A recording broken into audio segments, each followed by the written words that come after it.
I want to welcome Candace Czar-Nee again, she and author of the book First Cause.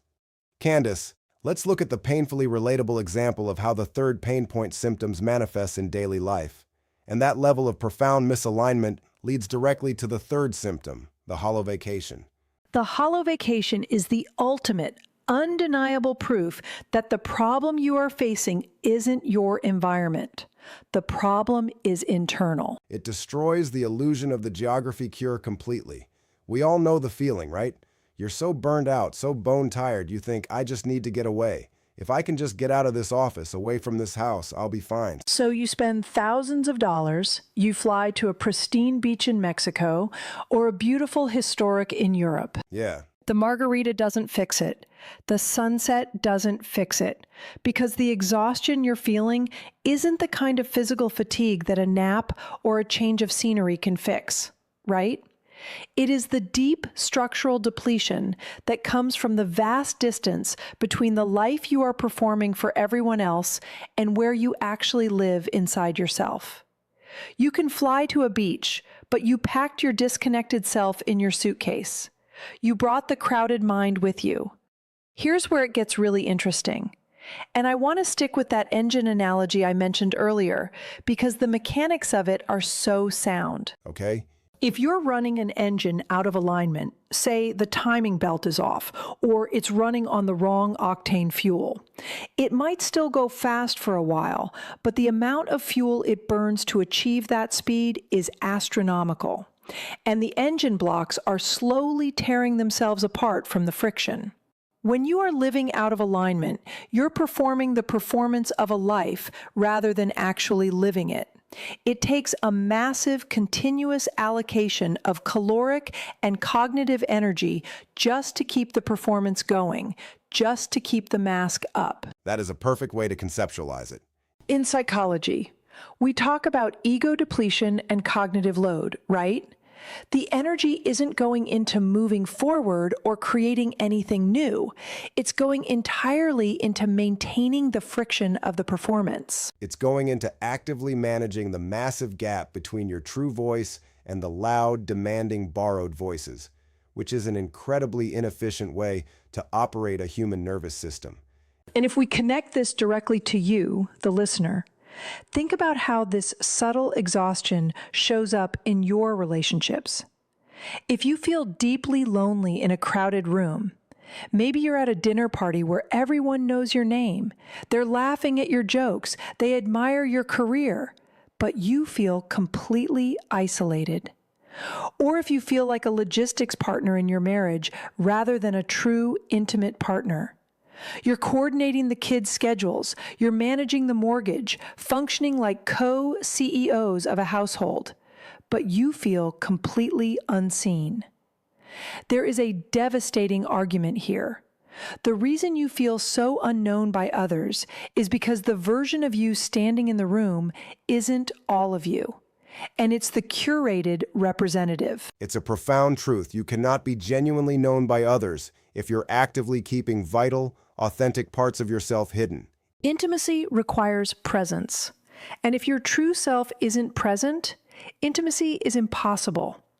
And the deepest tragedy of the crowded mind is that most of the time, you're keeping those parts hidden, even from yourself.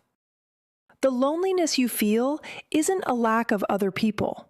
It is a profound lack of your own presence. You are homesick for yourself. Okay? So we've diagnosed the pain. We've mapped exactly what happens when you operate from a reactive state, from borrowed expectations, from a crowded mind. We've looked at the biology of the 3 a.m. wake-ups, the misplaced anger acting as an exhaust fume for grief, and the hollow vacations that prove you can't outrun yourself. Now, how do we systematically flip the script? How do we move, as the text promises, from stressful to successful? This transition brings us to the absolute core promise of the first cause methodology, and it's vital to state this clearly: true alignment.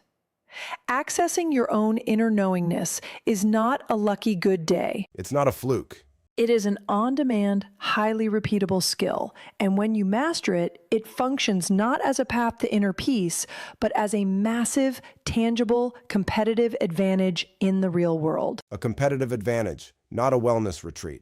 Let's dig into the physics of that. Why does alignment make you more capable, not just calmer? What's fascinating here is the direct connection to the laws of physics, specifically the resonance principle. Explain the physics to me, because this is where the theory becomes concrete. So in physics, resonance occurs when an object vibrates at its natural inherent frequency. Think of a tuning fork or the structural engineering of a bridge. When an object vibrates at its natural frequency, it produces maximum amplitude, maximum output and power with absolutely minimal energy expenditure. It is the definition of effortless power. Exactly. The system is working exactly as designed. But if you force that object to vibrate at a different, unnatural frequency, like soldiers marching in lockstep across a bridge, forcing a foreign rhythm onto the structure, it requires massive amounts of continuous energy just to prevent the structure from distorting and eventually tearing itself apart. So if we translate the resonance principle to human performance and cognitive load, it translates perfectly. When you live out of alignment, when you are operating by those borrowed voices, you're forcing your nervous system into an unnatural frequency. Yes, it takes an enormous amount of continuous cognitive and emotional energy just to maintain that false state without having a breakdown. You're spending all your fuel just preventing distortion. No wonder everyone is exhausted. Exactly. So when you utilize the first cause practice to clear that internal friction, your performance in the external world improves dramatically. But, and this is key, it doesn't improve because you are suddenly trying harder or grinding more or optimizing your calendar with the new productivity hack. It improves because you are operating from a cleaner signal. You return to your natural frequency. The massive amount of energy that was previously being wasted on managing the internal noise is suddenly liberated and available for actual, genuine capacity. You get your processing power back. So here's where I'll leave you.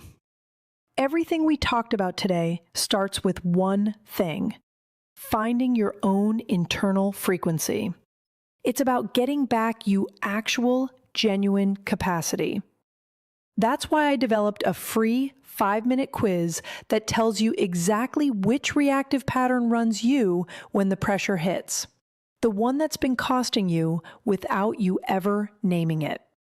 Go to consciousnesstrack.app/quiz. That's consciousnesstrack.app/quiz. Take it before the day gets hold of you. See your pattern. Then you'll know exactly where the work begins.